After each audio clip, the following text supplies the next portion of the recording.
I always like to start out by saying I'm a recovering CIA officer. If you all that were here this morning, I do go to weekly meetings, Agency Anonymous, so I'm getting there. I was a decorated CIA officer. That part of that is in the book, which we fought to get out. Initially, they told me I could never say I worked there. We fought them and we beat them on that one, and we got some things in the book eventually. I went on deadly assignments for my agency and my country. I loved my country. I was very dedicated to the agency. Some of those assignments, they told us we may not come back from. No problem. That's what we did. But the higher I got up in the agency, the more I began to see illegal, unconstitutional, sometimes criminal activity that the agency and some other sectors of the shadow government, I call it, were doing things that were illegal and unconstitutional. And I always have to say this: the United States Constitution is the supreme law of the land. It supersedes every other law in the U.S. criminal justice system and the judicial branch. That's worth remembering. When the U.S. government violates the Constitution, they are committing multiple felonies based on the foundation of our government. We must always remember that. So, as a federal agent, I had to swear an oath to the Constitution to defend the Constitution and our country against enemies, foreign and domestic. The problem was there were some that were domestic, and there were some that happened to be in our own government. So I had to make a decision. Was I going to uphold my oath to the Constitution, or was I going to shrink back? And for me, it was an easy choice. I chose to stand for the Constitution, and that's why I'm here this evening. We have to. If it's because we have been so busy with our lives, just trying to survive, that they've been able to get away with doing what they've done. This is a wake-up call. This is an alert. This whole conference and the one that's subsequently going to come after this is a wake-up call. It is almost too late to stop what is now a post-constitutional government. The people are no longer ruling in our country. The government, in a tyrannical form, is now ruling the people by subversion, force, and fear. Sadly, that's what we have today. The reason I am here is the question is always asked, where are the whistleblowers? If there is a covert geoengineering program, why aren't people coming out and blowing the whistle on it if it's so dangerous? The NSA surveillance program, if it wasn't for Edward Snowden, who both the Democratic and Republican Party have come out publicly and said they want him assassinated. If it wasn't for Edward Snowden, would we know about the NSA spying program that was collecting 1.5 billion pieces of information on you and me and our telephones and our internet communications, our emails? That's what they were doing, not on terrorists, on us. And they were storing it in the Utah data center, which is still there forever. So if there's something you do later on that they're not real happy with, they've got your emails, your text, your cell phone conversations, and everything's still stored in the database. And all that stuff, by the way, is still there on you, not on terrorists. Every single American citizen. So this is what we have here. We have a government that is functioning outside the Constitution. This is the size of the secret government. I call it the shadow government. There are some people call it the deep state. Take your pick. Same thing. We've got the CIA, functions covert programs. They're probably the most out of control because their charter is so loose. The IRS has covert programs. FBI, Department of Defense, Department of Homeland Security, Department of State, Department of Justice, the NSA, and I have added the National Weather Service and NOAA, because as Dane, I think, told you, the National Weather Service and NOAA are now binding their employees with secrecy agreements so they cannot talk without penalty of prison about some of these climate programs that they're doing. That's called a red flag. That's what we're facing.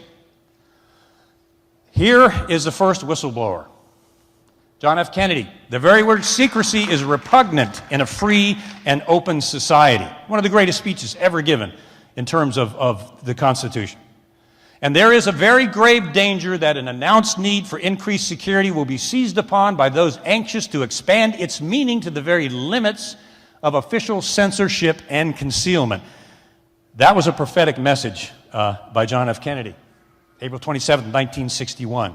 We all know what happened to him in 1963, don't we? They had identified, John F. Kennedy and Robert had identified mafia connections within the CIA. There was an assassination program. They engaged in the Bay of Pigs without his knowledge. He had come out publicly and said he was going to break the CIA into 1,000 pieces and dismantle it. And then in 1963, we saw what happened. 9/11, we don't have time to go into that. I just want to say this. I teach criminal investigations at a university. 9/11 was immediately labeled a terrorist event, and there was a reason for that. When you label it a terrorist event, it stops any sort of criminal investigation right in its tracks. If they would have done a criminal investigation of 9/11, it would have uncovered things that would have painted a whole different picture about why those buildings came down. I would encourage you to, architects and engineers for truth have done an outstanding video about Tower 7. Tower 7 was not hit by a plane, and it came down under controlled definition. Now, I'm a former CIA analyst, and I'm saying that based on a whole lot of research. That was not done by a plane. And just finally, when the towers came down, hundreds of tons of metal, steel, marble, and concrete turned to dust before it hit the ground. So much so that there was almost no seismic activity when the buildings hit the ground. It was all dust. You can see steel girders as they come down, if any of you have seen that, literally vaporize and turn to dust as they fall down. That is not natural. All we're going to say there. I recommend you look into a criminal investigation of 9/11 and get past the terrorist narrative, which has been a favorite one for decades. Where are the whistleblowers? I come from the belly of the beast. I was an interviewer, interrogator. I was a counterintelligence agent. I was a polygraph examiner. I was an internal investigator, and I was on and on and on. And so I know this system, and I know it well, and then I experienced it personally. Why don't people come out in these secret programs that they know are illegal and unconstitutional? Why don't they come out and blow the whistle and tell people what's going on? Well, this is why. The U.S. government, every secret operational program that it has, forces the employee or coerces the employee, the person, into signing what is called a secrecy agreement, non-disclosure agreement. Now, back in the original days, the secrecy agreement was created to protect legitimate sources and methods, military technology and things like that. That was okay. That was fine. The secrecy agreement protected us when we went out on the field, because if they found out who we were, we wouldn't just be killed, we would have been tortured. So it protected our identities, protects the identities of troops in the field doing movements out during wartime. That's how it started. But it's been taken and it's been turned into a monster where the secrecy agreement is now being used as the ultimate tool of intimidation. Every employee that gets a job and obtains knowledge of these covert programs, the Air Force geoengineering program, in my opinion, has to sign this agreement. What the agreement says is, if you disclose anything that you know about this program, you can be terminated or you can force criminal penalties. In other words, you can be put in prison. Good friend, we hope will be speaking at our next event, was put in prison by the CIA for 2 years. That he exposed the torture program, which was a lot more than waterboarding, folks. As a matter of fact, they got almost nothing out of waterboarding. People died. It was bad. Anyway, he came out publicly talked about the torture program, made one mistake, one wrong word. They convicted him, John Kirikow, and they put him in prison for 2 years. Modern-day hero. Just got out. So served 2 years for coming out and trying to alert people about what was going on. I was talking to somebody in the back. I have to watch every single word I say because they are just waiting for one thing. And so it's a constant screen. You don't want to give them any ammunition to put in their gun.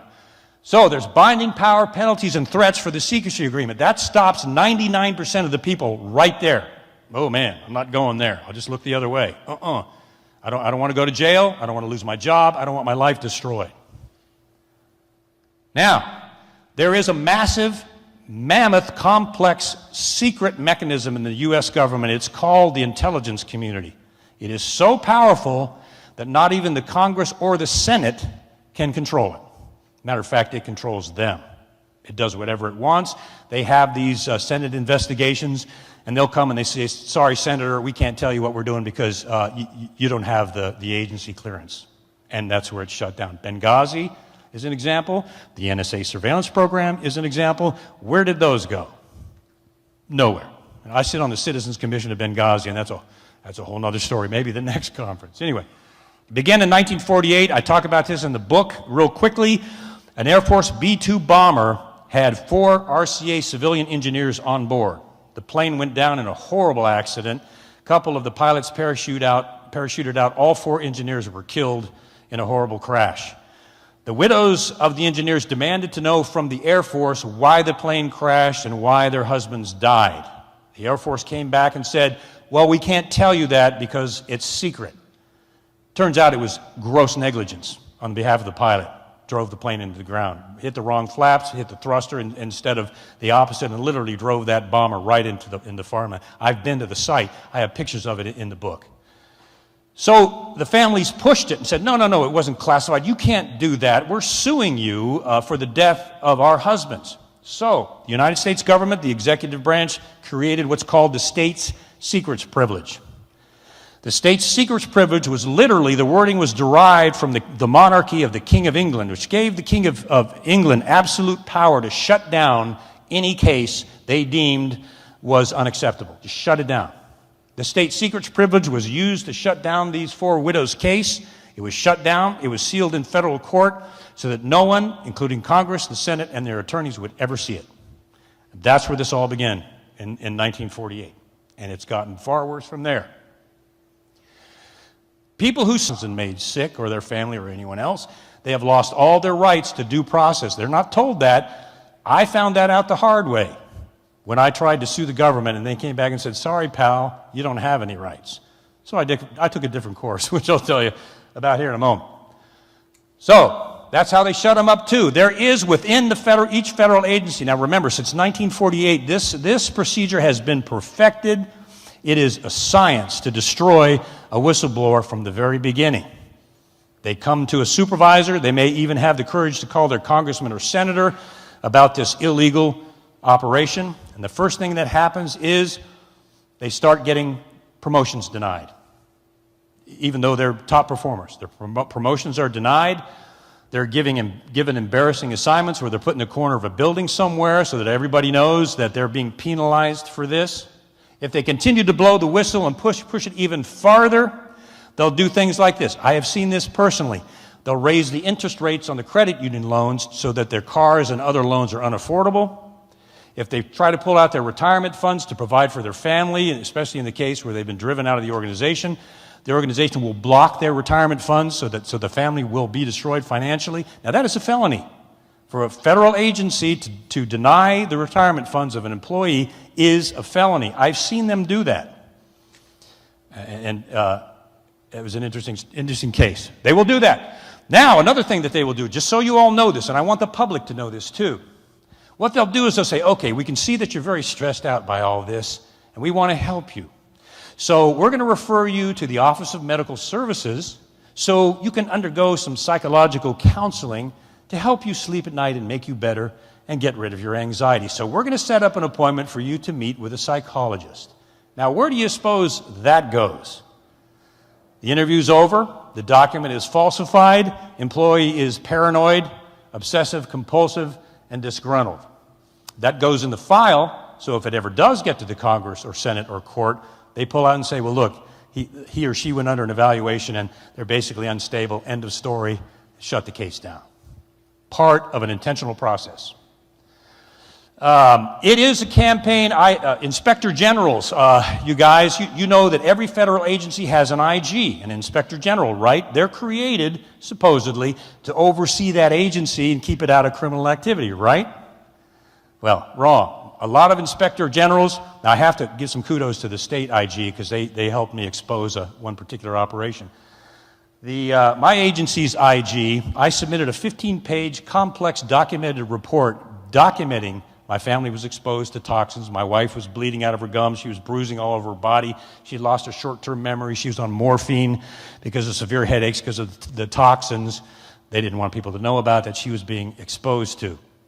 That's what they didn't want people to know. So I submitted this document to the IG. Look, I did secret tests. I ran samples out to certain reputable universities. I secretly flew my son out for medical evaluation with a well-known immunologist. I got it all back, put it all together, went into their desk, laid it on there and said, tell me there's no toxins on this base. So they got the IG involved. We go into the big meeting with the IG, and I said, bring out my investigation, my report. Oh, well, we don't know where it is. Now, I've been told by other officers that the roof was being raised off headquarters because of this case. Reporters were calling from all over the place trying to get information. The headquarters was freaking out. They knew darn well what this case was. So I pressed them. I had my two courageous attorneys there, Clint Blackman and George Hardy. And I always say this, God bless you guys. I love you, man. They had courage, and I hope someday they get the credit for that. But we got the IG finally to pull out my investigative report that had all this evidence in it. What did we get? We got a one-page document written in someone else's handwriting that said that there was no problem at all, and their investigation had revealed nothing. So, are IGs always objective and honest? If they have interest in that organization, I can tell you right now, no. Should be, but they're not. Because of all of this, within these federal agencies, the NSA, the CIA, the DI, any agency that, especially the covert agencies that engage in nefarious operational programs, there is a culture of fear. You guys out there that still work there know what I'm talking about. Everyone, I used to call it the paranoia palace. Everybody inside there is afraid of saying anything because they know about this system. They will destroy you. They'll destroy your career. They'll destroy your finances. They'll destroy your family. They'll take you all the way down as far as they can, even from the outside. You remember Gary Webb, who exposed the CIA drug running operation down in Central America? Anybody know about that out there? Gary Webb eventually was driven to suicide. Remember that? Did anybody see the movie? Yeah, you see the movie. They destroyed his career, his reputation, his life, his family, and then he was found dead of a gunshot wound in a hotel room. The perfect crime.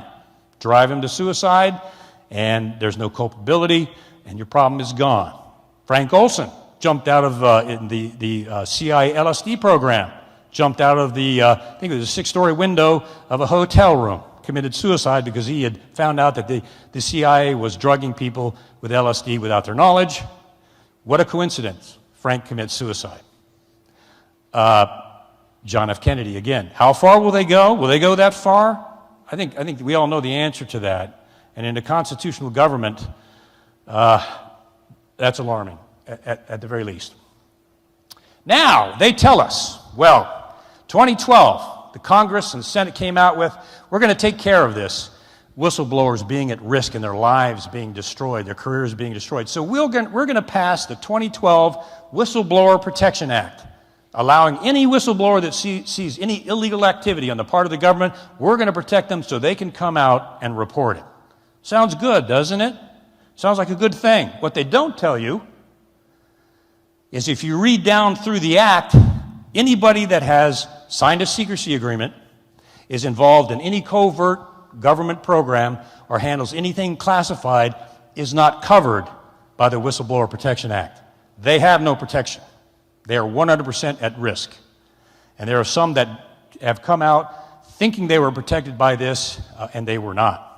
And they were penalized. That's the whole idea. I talked about the state secrets privilege. These cases are sealed, and no one can see them forever once they're sealed in court. And this was kind of the most disconcerting for me. There are certain major newspapers, of which if I mentioned their name, you would know them. These are national papers that are communicating and directly connected, in this case, to the CIA and in some cases to the NSA. So, if a whistleblower decides, I'm freedom of the press, man, I'm going to the press and I'm going to report to the press this illegal stuff that I've seen.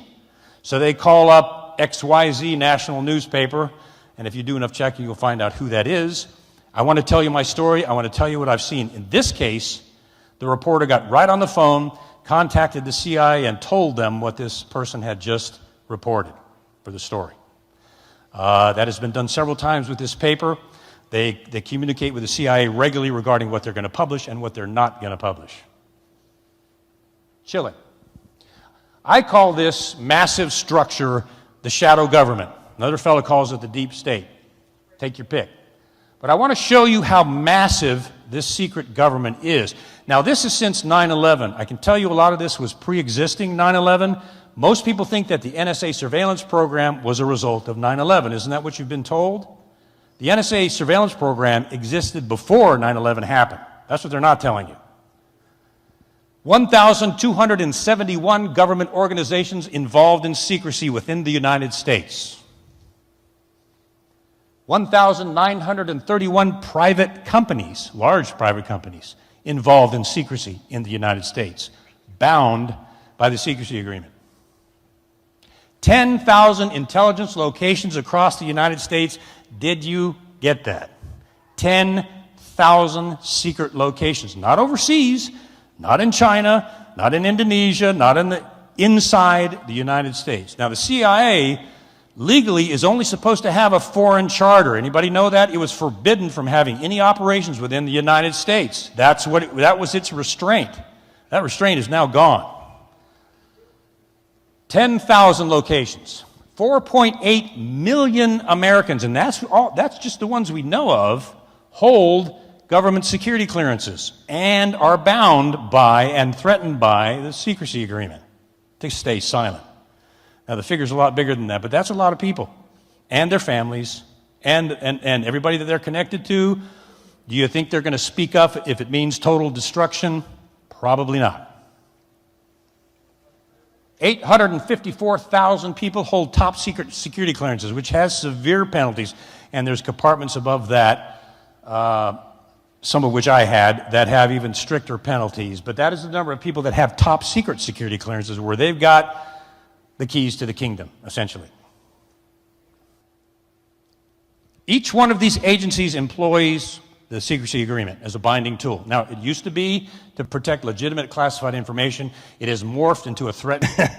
Why do they have to bind people like that? I am a huge proponent of the truth, and I am really, really against secrecy in a constitutional government unless it's absolutely necessary. Why would the National Weather Service make a weather program secret and make people sign a non-disclosure form? You got to ask that question.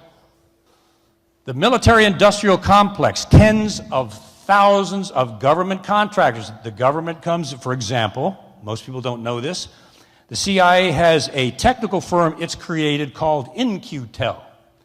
In-Q-Tel offered, I think it was a $5 million contract to Google. Now, what they do is they come to these companies and they say, hey, we'll give you a contract for $5 million, $20 million, and most companies are thirsty and they're out trying to get contracts to survive. So they'll say, oh, but we'll take the contract. Google took the contract, $5 million contract. They are now joined with the CIA in Q-Tel. What are they doing? They're doing research on trends on the internet and Facebook. They're monitoring the internet is what they're doing. Let me just break that down for you. Now, do you think any of the Google executives can talk about the program? Do you think maybe they made them sign an agreement before they got the $5 million? Yeah. Why don't you hear anything about that? Why isn't Google saying anything about that? Well, that's why. Employees at every level. If you've got big-time Beltway bandit government contractor X that gets a covert agency contract, they are bound to sign the secrecy agreement, and every employee at every level on that contract has to sign the agreement. Secretaries, logistics people, of course the CEOs, people that run the copy machines, all bound by the secrecy agreement. Thousands and thousands of people. You see the number of people that are bound by the government out there? Are you kind of getting that picture? It's a lot, and that's just the ones that we know of.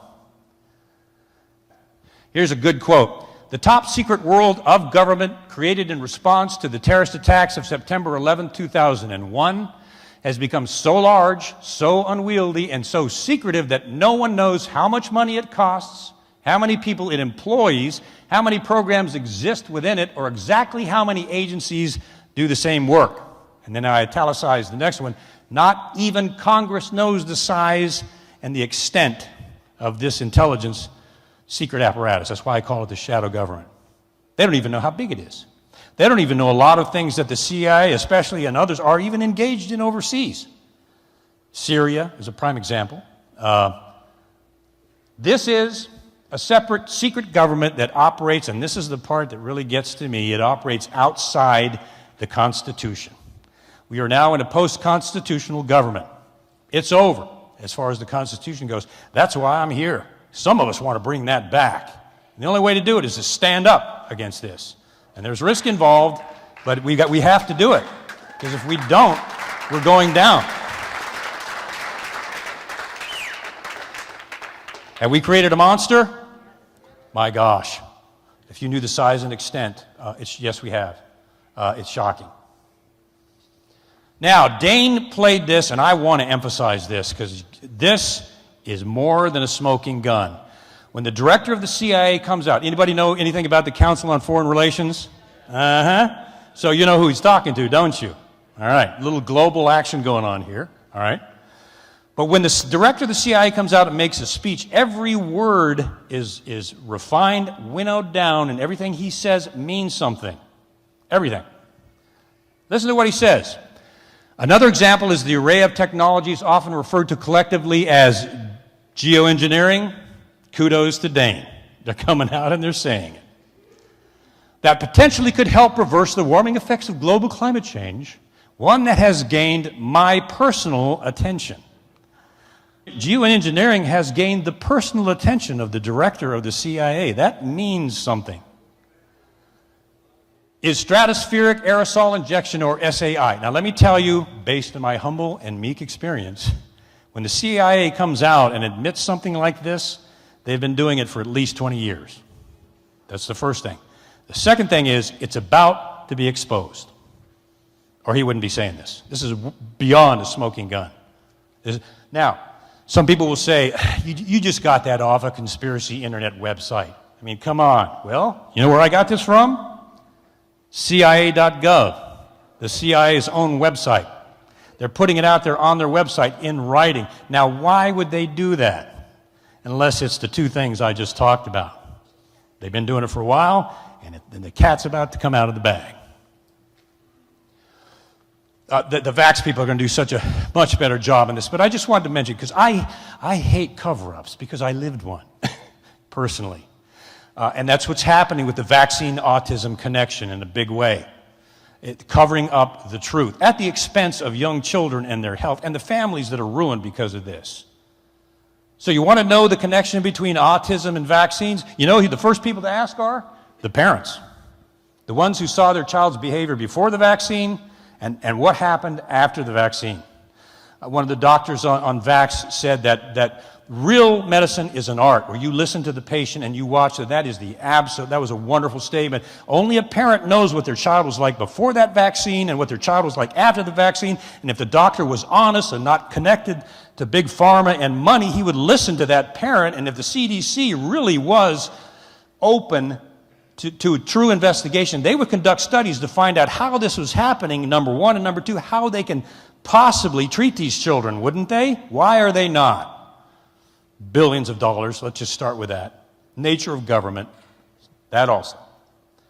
There are independent doctors. I know one myself, a big fan of his, has a whole page on autism, brilliantly written. So there are doctors out there that are talking about this stuff. I want to give kudos to the courageous lawyers that are standing up for this stuff. You guys and ladies are in here. Hats off to you, man. That's raw courage. That's the kind of courage we need. And I'm telling you, if there's attorneys watching this, your country is at stake. Your freedom is at stake. This is the final hour. We are coming down to the perfect storm. Put your reputation down and come out and stand with these people and have the guts and the courage to support your Constitution. Because if you don't, we've got maybe half a decade at most before this comes down. So thank you to the attorneys for that. That is true courage.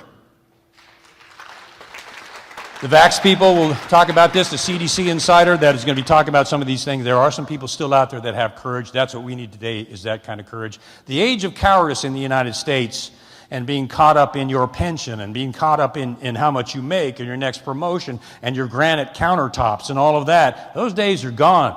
We're on the precipice of big danger environmentally and economically. The dollar will collapse. Okay, so what do? I saw this happen to me personally. My wife, and especially my oldest son, were almost terminal.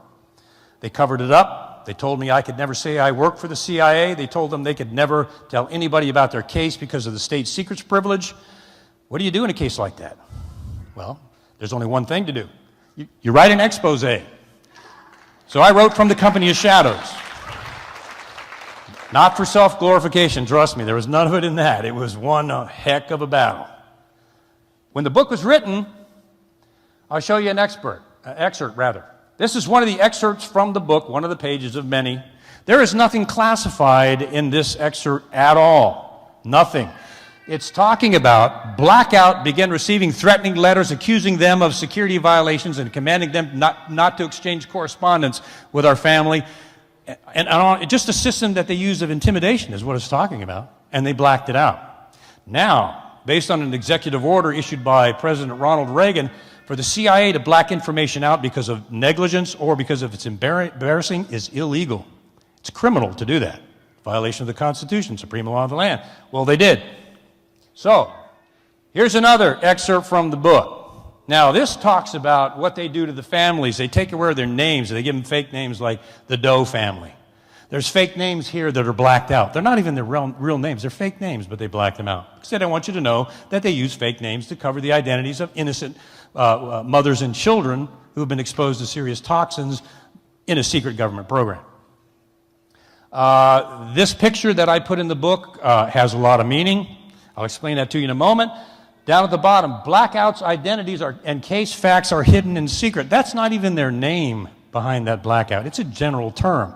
They didn't want anybody to know that they do this to civilians. Real important.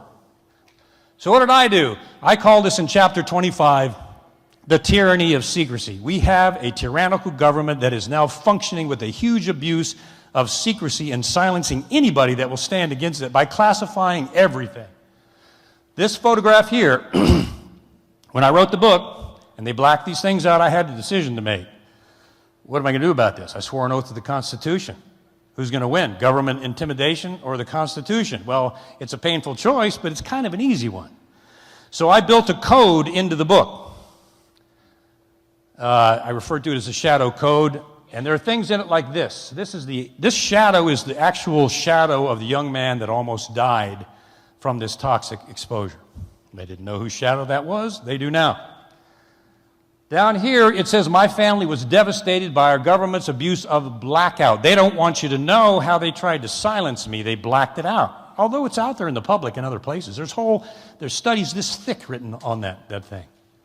So I built a code into the book. It's a numerical code, and it weaves through there. And if you follow the numerical sequence, it opens up what these blackouts actually say and what they use to try to silence our family. Okay? I learned one thing. If you play by their rules, they will destroy you. If you realize that freedom is only in the truth and you come out full bore and just lay it out there, that's probably why I'm still alive today. You go out on the internet and you see things like, I'm surprised this guy's not in a dumpster. Well, I'm still alive because I came out. I have this thing called the Constitution and freedom of speech. I came out full bore and made this stuff public. If you fear them, they have you. That's how they do it. They manipulate the American people through intimidation and fear. Do not fear. If you don't fear the government, you're truly free. So, as I wrap this up, this is a time for courage. As I mentioned, the age of cowardice in the United States or being too busy trying to survive, those days are gone. The environment is collapsing. Our economy is on the verge of collapse.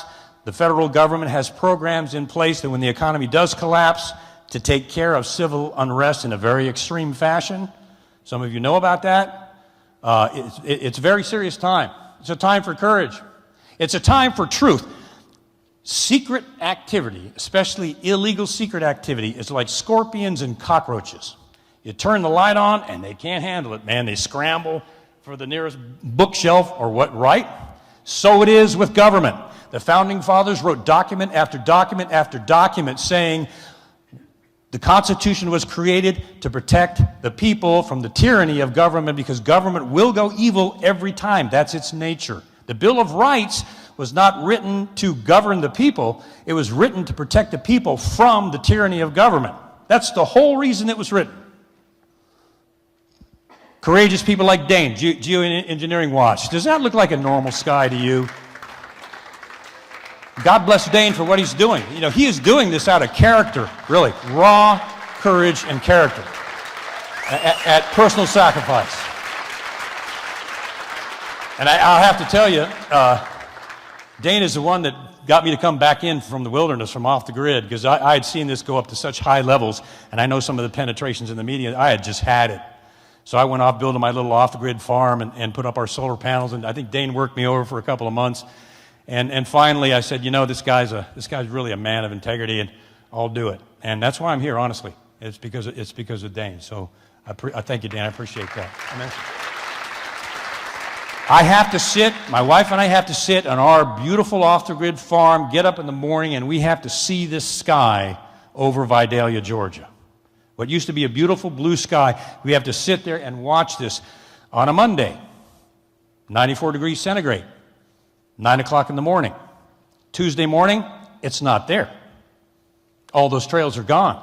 There's an ongoing joke I have with my wife. I'll lean to Sue and I'll say, man, it looks like they canceled all the traffic, air traffic over Georgia. There's no condensation anywhere. You see what a joke that is? One day, the laws of physics are one way, and the next day, all the laws of physics change. One day, there's trails. The next day, they canceled all the flights over Georgia. Come on. How ridiculous can it get? But it ruins our skyline. Went off the grid out in the wilderness to get away from government tyranny and all the ugliness I've seen, and now I have to sit on my front porch and see them do it again in the sky. We have got to bring the truth in about autism. There are kids suffering. It is now, by all scientists read, it is an epidemic, exponential epidemic. This is so serious. We've got to stop accepting the intimidation, the career destruction, the attacks on reputation, and I've got to give the vax people, I love people that have the guts and the courage to take the heat that the establishment is throwing at them and keep going anyway. Call me what you want, pal. I'm going to keep going, and nothing's going to stop me. That's what they're doing. And you don't know how refreshing it is for me to see that, having kind of been alone for several years in this. All right, we have got to stop government's tyrannical overreach of our entire lives. They've been following, bugging, and eavesdropping on every single thing that we do for way too long. They've been scaring us and intimidating us into not rocking the boat for way too long. I like to put it this way. You got a neighbor who comes to you and says, hey, two guys from the Lions Club were knocked on my door. They're asking questions about you. Okay, no big deal. What if that neighbor comes to you and says, hey man, two guys from the CIA knocked on my door and they're asking questions about you. How are you going to feel? What are you going to feel? Fear. That's their weapon. Another analogy I like to use is these agencies, the CIA and others, are like the Wizard of Oz. Remember that movie? I'm big, powerful Oz. Lightning bolts shooting out of us. You will not mess with me or you will be destroyed. And then the dog pulls the curtain away and there's this little tiny guy in there working the levers. That's our government. They want us to be scared of them with this big, mean face, but they're a bunch of little tiny bureaucrats pulling levers trying to make you afraid of them, and that's how they do it. What do we have? What do we need to bring back is this. We, the people, are supposed to run our government, not the other way around. They are supposed to work for us, not us for them. And the only thing that's going to change this is courage. People like many of you out there that are standing up and saying, enough is enough, not anymore, not my country, you don't, not my Constitution, you don't. I want to leave you with one final thought. Please remember this, because this is what it all comes down to. I learned this personally. As long as I feared them covering up this case, not only were they winning, they were breaking into my house, they were drugging my dog, they were painting chemicals on the ceiling. But once I decided I'm not going to be afraid of you anymore, I'm coming out full bore, and I'm coming out against you full bore all the way, that's when things started to work on our side. And that's when we started to win, and that's how we got the book out. When I made that decision, I will not fear you, the last thing I told them was this, and then I'll put this quote up. Last thing I said to them, I said, the same courage that made me a good CIA officer here with you is the same courage that is enabling me to stand up against you now. And that's the last thing I told them before I walked out the door. And they know it. So I want you to remember this as I close. When people fear their government, there is tyranny. When the government fears the people, when they fear you, there's liberty. And that's what it's all about. Thank you very much.